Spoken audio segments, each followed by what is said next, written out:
خوش آمدید۔ آج ہم قرآن کی ایک آپ کہہ سکتے ہیں بہت مختصر لیکن انتہائی گہری سورت پر بات کر رہے ہیں، سورت الاخلاص۔ جی اکثر ایسا ہوتا ہے کہ ہم اسے بچپن میں ہی یاد کر لیتے ہیں، لیکن شاید اس کے اصل معنی، اس کی جو گہرائی ہے اس پر اتنا غور نہیں کر پاتے۔ بالکل۔ ہمارے پاس جو مواد ہے وہ اس سورت کے شان نزول، اس کے ایک ایک لفظ کے معنی اور اس کی جو غیر معمولی اہمیت ہے اس پر کافی روشنی ڈالتا ہے۔ جی ہاں۔ تو آج ہمارا مقصد ہے کہ اس سورت کا جو بنیادی پیغام ہے نا، یعنی خالص توحید، جی، اس کے تاریخی پس منظر کو سمجھیں۔ اور یہ بھی کہ آج ہمارے لیے یہ اتنی اہم کیوں ہے۔ بالکل، یہی بات ہے۔ اور دیکھیں، یہ سورت اس لحاظ سے بھی خاص ہے کہ یہ اسلام کا جو بالکل مرکزی عقیدہ ہے، یعنی اللہ کی وحدانیت، توحید۔ جی توحید، اسے اتنے جامع انداز میں، اتنے قطعی انداز میں بیان کرتی ہے کہ اسے سمجھنا گویا دین کی بنیاد کو سمجھنا ہے۔ اچھا، اسی لیے تو بعض روایات میں اسے قرآن کا 1/3 حصہ کہا گیا ہے۔ یہ اس کے پیغام کی مرکزیت کو ظاہر کرتا ہے۔ یہ تو بہت اہم نقطہ ہے۔ اچھا، تو آئیے اسی بات کو ذرا کھولتے ہیں۔ یہ چھوٹی سی سورت یہ نازل کیسے ہوئی؟ مطلب جب یہ آیات اتریں تو اس وقت مکہ کیسا تھا؟ وہاں کیا ماحول تھا؟ جو معلومات ہمارے پاس ہے نا، جی، گلیاں، بازار، یہاں تک کہ خانہ کعبہ، وہ بھی پتھر اور لکڑی کے بتوں سے بھرا ہوا تھا۔ قبیلے کا اپنا خدا، کوئی بارش کا دیوتا، کوئی خاندان کا رکھوالا، کوئی نیا بت یمن سے آ گیا، خوبصورت ہے تو بس اس کی پوجا شروع ہو گئی۔ مذہب ایک طرح سے کاروبار بن گیا تھا۔ ہاں بالکل، بت بنانا، بیچنا، پوجنا، یہی سب چل رہا تھا۔ تو یہ ایک ایسا معاشرہ تھا جہاں خدا کا تصور پوری طرح مادی تھا، مطلب وہ خدا کو بھی انسانوں یا چیزوں کی طرح سمجھتے تھے، جسے دیکھا جا سکے، چھوا جا سکے، بالکل، جس کی کوئی شکل ہو، کوئی خاندان ہو۔ اور ایسے میں جب نبی اکرم صلی اللہ علیہ وسلم نے آ کر کہا لا الہ الا اللہ، ایک اللہ کے سوا کوئی عبادت کے لائق نہیں، جی، تو یہ ان کے لیے ایک بہت بڑا دھچکا تھا۔ وہ سمجھ ہی نہیں پا رہے تھے کہ یہ کیسا خدا ہے جو نظر نہیں آتا۔ ہاں، جو نظر نہ آئے، جس کا کوئی رنگ و روپ نہ ہو، کوئی خاندان نہ ہو۔ ان کے لیے یہ بات ناقابل تصور تھی۔ تو وہ صرف حیران نہیں تھے، وہ مذاق بھی اڑاتے تھے۔ جی ہاں، پوچھتے تھے، اے محمد بتاؤ تو صحیح تمہارا رب کیسا ہے؟ اچھا، کس چیز کا بنا ہے؟ سونے کا ہے؟ چاندی کا؟ موتیوں کا؟ اس کا کوئی خاندان ہے؟ کوئی رشتہ دار؟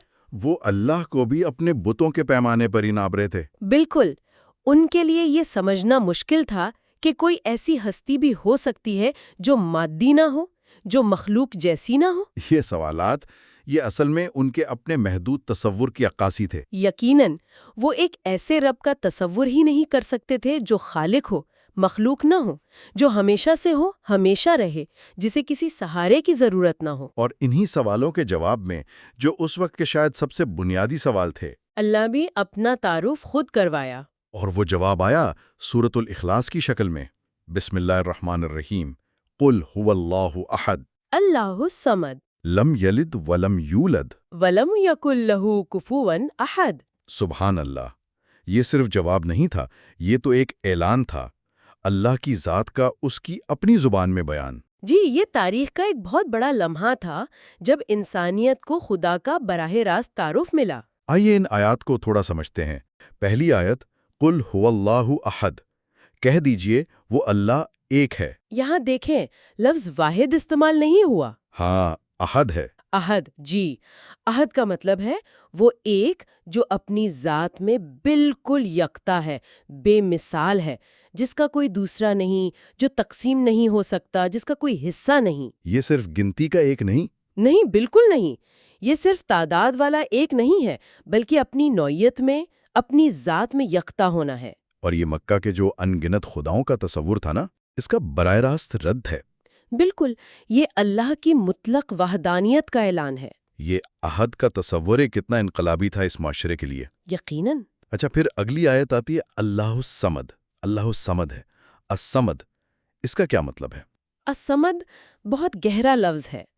اس کا مطلب ہے وہ ذات جس کی طرف سب اپنی ضرورتوں کے لیے رجوع کریں، جس پر سب کا انحصار ہو، لیکن وہ خود کسی پر منحصر نہ ہو۔ بے نیاز۔ بے نیاز، بالکل، سب کا سہارا وہ ہے، لیکن اسے کسی سہارے کی ضرورت نہیں۔ وہ سب کو دیتا ہے، کسی سے مانگتا نہیں، سب کو سنبھالتا ہے، اسے کوئی سنبھالنے والا نہیں۔ اچھا، ہمارے ذرائع میں ایک مثال دی گئی ہے، جیسے ہم انسان ہیں نا، ہم ہوا پر، پانی پر، کھانے پر، وقت پر، ایک دوسرے کے جذبات پر، کتنی چیزوں پر انحصار کرتے ہیں۔ جی ہاں، ہر چیز پر۔ دنیا کا کوئی بھی انسان مکمل طور پر خود مختار نہیں ہے، لیکن اللہ الصمد ہے، یعنی وہ ان تمام ضرورتوں سے، ان تمام انحصاری سے بالکل پاک ہے۔ ساری کائنات اسی سے چل رہی ہے، وہ خود کسی سے نہیں۔ جی بالکل یہی مطلب ہے۔ تو ایک طرف احد کہہ کر اس کی یکتائی بتائی، پھر الصمد کہہ کر اس کی کامل بے نیازی اور سب کے لیے لازمی سہارا ہونا واضح کیا۔ واہ!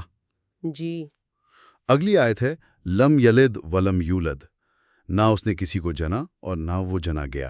یہ آیت تو اللہ کے بارے میں جو بہت سے غلط تصورات پائے جاتے تھے نا، ان سب کی جڑ کاٹ دیتی ہے۔ صرف مشرکین مکہ کے لیے نہیں، صرف ان کے لیے نہیں جو فرشتوں کو اللہ کی بیٹیاں کہتے تھے، بلکہ یہ ہر اس عقیدے کا رد ہے جو خدا کے لیے اولاد یا والدین کا تصور رکھتا ہے۔ اچھا، یہ اعلان ہے کہ اللہ کی ذات ازلی اور ابدی ہے، وہ ہمیشہ سے ہے اور ہمیشہ رہے گا، نہ وہ کسی سے نکلا ہے نہ کوئی اس سے نکلا ہے، اس کا کوئی خاندان نہیں، کوئی نسب نہیں۔ یہ سوچنا بھی اس وقت کے لوگوں کے لیے کتنا مشکل ہوگا کہ کائنات کا رب اور اس کا کوئی خاندان نہیں۔ یقیناً یہ انسانی سوچ کے پیمانوں سے بالکل الگ بات تھی۔ اور پھر آخری آیت وَلَمْ يَكُنْ لَهُ كُفُوًا أَحَدٌ، اور کوئی اس کا ہمسر نہیں۔ کفو یعنی برابر کا۔ جی، برابر کا، ہم پلہ، موازنہ کرنے کے لائق۔ یہ آیت جو پہلی آیت تھی نا، عہد، اسی کی مزید وضاحت اور تاکید ہے۔ اچھا، یعنی نہ صرف اللہ ایک ہے، بلکہ پوری کائنات میں کوئی بھی چیز، کوئی بھی ہستی، کوئی بھی طاقت کسی بھی لحاظ سے اس کے برابر یا اس جیسی نہیں ہو سکتی۔ ذات میں نہ صفات میں، نہ ذات میں، نہ صفات میں، نہ اختیارات میں۔ وہ اپنی مخلوق سے ہر لحاظ سے بالکل الگ، منفرد اور بلند ہے۔ یہ اللہ کی بے مثالی کا حتمی اعلان ہے۔ یہ تھا جواب ان لوگوں کے لیے جو پوچھ رہے تھے تمہارا رب کیسا ہے۔ جواب یہ تھا کہ وہ ایسا ہے جیسا کوئی نہیں ہے۔ حیرت انگیز، صرف 4 چھوٹی چھوٹی آیتیں اور توحید کا اتنا مکمل، اتنا جامع بیان۔ جی، یہ واقعی مکہ والوں کے لیے اور پھر آنے والی تمام نسلوں کے لیے اللہ کے تصور کو بالکل صاف کرنے والا ایک منشور ہے۔ بالکل۔ اچھا، اب اس نقطے پر واپس آتے ہیں جو آپ نے شروع میں کہا تھا کہ سورت کو قرآن کا 1/3 حصہ کیوں کہا جاتا ہے۔ اس بارے میں ہمارے ذرائع کیا بتاتے ہیں؟ جی، اس کی وجہ یہ بیان کی جاتی ہے کہ قرآن مجید کے جو بنیادی موضوعات ہیں وہ 3 ہیں۔ 3 کون کون سے؟ پہلا توحید، یعنی اللہ کی ذات، اس کی صفات، اس کے حقوق کا بیان۔ دوسرا رسالت، یعنی انبیاء کرام اور ان کی تعلیمات۔ اور تیسرا آخرت، یعنی مرنے کے بعد کی زندگی، جزا سزا۔ ٹھیک ہے، توحید، رسالت، آخرت۔ جی، تو سورۃ الاخلاص جو ہے یہ پہلے اور سب سے اہم موضوع، یعنی توحید کو اتنی خوبصورتی سے، اتنی جامعیت سے بیان کرتی ہے کہ گویا اس نے دین کی بنیاد کا 1/3 حصہ مکمل کر دیا۔ اچھا، تو اس کا مطلب یہ نہیں کہ بس یہ سورت پڑھ لی تو باقی قرآن پڑھنے کے برابر ہو گیا؟ نہیں، ایسا مطلب نہیں ہے، بلکہ اس کے پیغام کی اہمیت اتنی زیادہ ہے، یہ اتنا بنیادی ہے کہ یہ دین کے 3 ستونوں میں سے ایک، یعنی اللہ کی صحیح پہچان، اس کو مکمل طور پر واضح کر دیتی ہے۔ یہ اللہ کا وہ تعارف ہے جو اس نے خود کروایا ہے، انسانی اندازوں اور وہم و گمان سے بالکل پاک۔ بالکل، یہ صورت ہمیں بتاتی ہے کہ اللہ کیسا نہیں ہے، وہ جنا نہیں گیا، اس نے جنا نہیں، اس جیسا کوئی نہیں۔ جی، اور یہ بھی بتاتی ہے کہ وہ کیسا ہے، وہ احد ہے، یکتا، وہ بے نیاز اور سب کا سہارا۔ یہ خالص توحید ہے۔ اور یہ سورت جو اتنے پرانے زمانے میں ایک خاص تاریخی پس منظر میں اتری، آج کے دور میں ہمارے لیے اس کی کیا معنی ہے؟ کیا یہ صرف ایک نظریاتی بات ہے؟ نہیں، ہرگز نہیں۔ یہ سورت آج بھی اتنی ہی متعلقہ ہے جتنی 1400 سال پہلے تھی۔ یہ ہمیں ہر لمحہ یاد دلاتی ہے کہ ہمارا اصل سہارا کون ہے۔ الصمد کا تصور؟ جی، الصمد کا تصور، کہ یہ ہمیں سکھاتا ہے کہ جب دنیا کے سارے سہارے ٹوٹ جاتے ہیں نا، جب انسان بالکل اکیلا محسوس کرتا ہے، بالکل، تب بھی ایک ذات ہے جو ہمیشہ موجود ہے، جو بے نیاز ہے، لیکن ہماری پکار سنتی ہے، ہماری ضرورتیں پوری کرتی ہے۔